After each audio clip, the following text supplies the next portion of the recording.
So this was a question of where could someone begin if they wanted to start reading some of the things that I've talked about.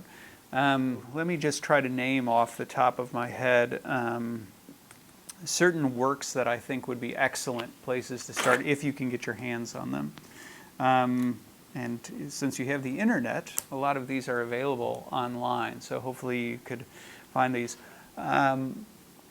I would highly recommend St. Athanasius and two works by him. One would be On the Incarnation.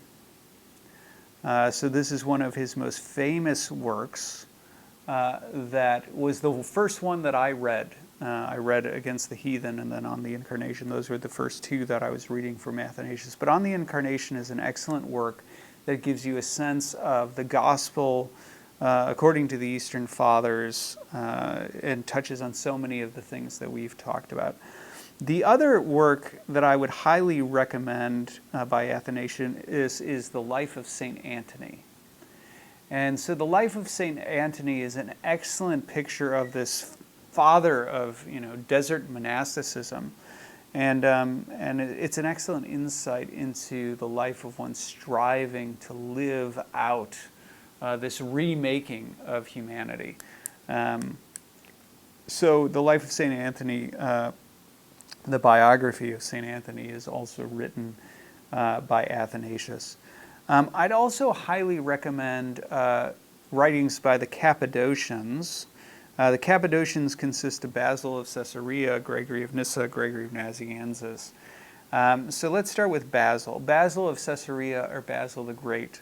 On the Holy Spirit is an excellent work of Basil's that I could recommend if you can get your hands on that. Gregory of Nyssa, I would recommend a couple of different works by Gregory. The one would be a simple letter that he wrote called On Not Three Gods. And this is a treatise about the Trinity. An excellent letter by Gregory about the Trinity.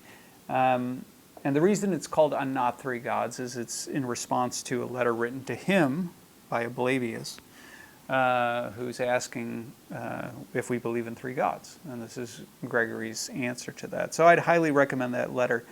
The other thing I would recommend by Gregory of Nyssa is his great catechism. So he wrote a catechism, the Great Catechism. And I would highly recommend that by Gregory of Nyssa.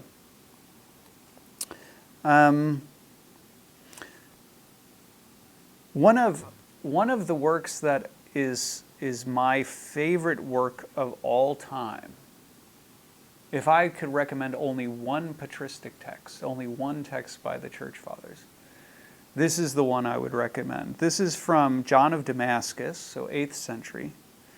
John of Damascus wrote a treatise called On the Orthodox Faith, or an exact exposition of the Orthodox Faith would be a more accurate translation, but On the Orthodox Faith. This is a summary of the theology of the Church Fathers written by a Church Father. So in the 8th century, John of Damascus sets out to write a work and says, I'm going to add nothing to this of my own. I'm just going to summarize what the Church Fathers have said. And he writes On the Orthodox Faith. It's essentially a systematic theology, right? A summary of theology by the Church Father John of Damascus. It's excellent. It's excellent. And if you were to only read one thing, if you could get your hands on that, that is something well worth reading. Another work by John of Damascus on icons is his 3 treatises on the divine images.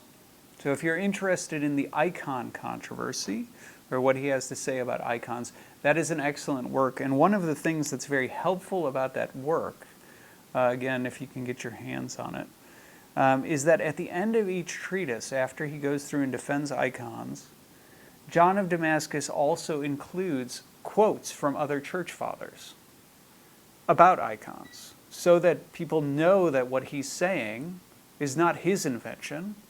It's the sort of thing that you can find in all the previous church fathers. So that's an excellent, excellent treatise. Other works. Pseudo-Dionysius.